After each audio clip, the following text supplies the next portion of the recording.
श्रापित कौआ। एक भयानक कहानी बहुत समय पहले की बात है। एक गांव था जिसका नाम किरमपुर था।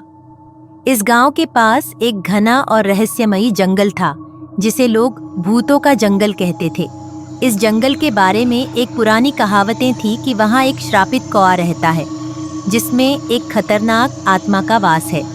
कोई भी उस जंगल के पास जाने की हिम्मत नहीं करता था क्योंकि वहाँ जाने वाले लोग कभी वापस नहीं आते थे।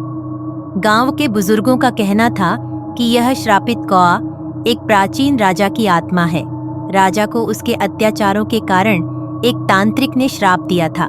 राजा का नाम वीरेंद्र सिंह था और उसने अपने शासनकाल में बहुत निर्दयता से लोगों पर अत्याचार किया था।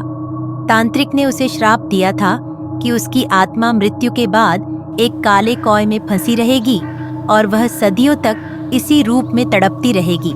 सदियों बाद गांव के लोग उस कौए की भयानक कांव कांव सुनने लगे। वे कहते थे कि रात के समय जब कौआ कांव कांव करता है तो कोई न कोई अनहोनी जरूर होती है। कौआ जिस घर के ऊपर मंडराता वहां किसी की मौत हो जाती थी। गांव में यह डर फैल गया कि वह श्रापित कौआ मौत का संदेशवाहक है। गांव में एक युवक था जिसका नाम करण था।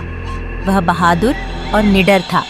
उसने इन सब बातों पर कभी विश्वास नहीं किया और इस श्रापित कौए की सच्चाई जानने की ठान ली। गांव के बुजुर्गों ने उसे मना किया लेकिन करण ने किसी की नहीं सुनी और एक रात वह जंगल में जाने की तैयारी करने लगा। उस रात जब चांदनी छिटकी हुई थी, करण जंगल की ओर चल पड़ा। जैसे ही वह जंगल के अंदर पहुंचा, उसे हर तरफ सन्नाटा और ठंडी हवा का एहसास होने लगा। अचानक उसे पेड़ों के बीच से एक काले कौए की भयानक कांव कांव सुनाई दी। उसकी आवाज़ इतनी डरावनी थी कि कर्ण के रोंगटे खड़े हो गए, लेकिन उसने हिम्मत नहीं हारी। जैसे ही वह कौए के पास पहुंचा, उसे लगा कि कौआ उसे घूर रहा है। कौआ एक पेड़ की टहनी पर बैठा था और उसकी लाल लाल आंखें चमक रही थीं। कर्ण ने महसूस किया कि यह कोई साधारण कौआ नहीं है, बल्कि वाकई में इसमें किसी दुष्ट आत्मा का वास है। अचानक कौआ जोर से चिल्लाने लगा और उसके चारों ओर अंधेरा छा गया। कर्ण के सामने अचानक एक भूतिया आकृति प्रकट हो गई। वह वही राजा वीरेंद्र सिंह था जिसकी आत्मा कौए में बसी हुई थी। राजा की आत्मा ने कर्ण से कहा, तुम यहाँ क्यों आए हो? यह जंगल मेरा है और मैं यहाँ हमेशा के लिए बंधा हुआ हूँ। कर्ण ने हिम्मत करके पूछा, तुम्हें इस रूप में क्यों बंधा गया है और मैं तुम्हारी मदद कैसे कर सकता हूँ? राजा की आत्मा ने कहा, मैंने अपने जीवन में बहुत पाप किए थे और इसलिए मुझे इस कौए के रूप में श्राप मिला। इस श्राप से मुझे तभी मुक्ति मिल सकती है जब कोई बहादुर इंसान स्वेच्छा से मेरी आत्मा को मुक्त करे, लेकिन इसके लिए तुम्हें अपनी जान की कुर्बानी देनी होगी। कर्ण के सामने एक कठिन निर्णय था।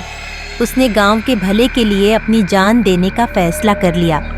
कर्ण ने कहा, अगर मेरी कुर्बानी से तुम्हारी आत्मा को शांति मिल सकती है तो मैं तैयार हूँ। जैसे ही कर्ण ने ये शब्द कहे, कौआ अचानक आसमान में उड़ने लगा और जोर जोर से कांव कांव करने लगा। उसकी आवाज़ इतनी डरावनी थी कि कर्ण के कानों से खून बहने लगा।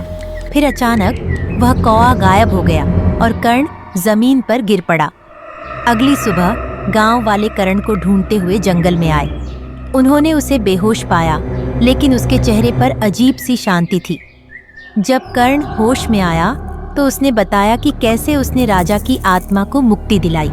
गांव वालों ने उसकी बहादुरी की सराहना की, लेकिन इसके बाद कर्ण कभी पहले जैसा नहीं रहा।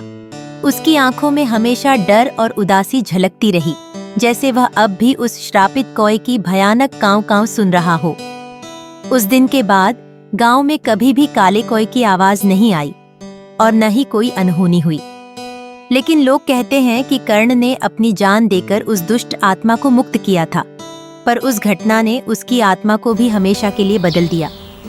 गांव में अब भी लोग रात के समय उस जंगल के पास जाने से डरते हैं, क्योंकि वे मानते हैं कि उस जंगल में अब भी कुछ रहस्यमयी और भयानक छिपा हुआ है।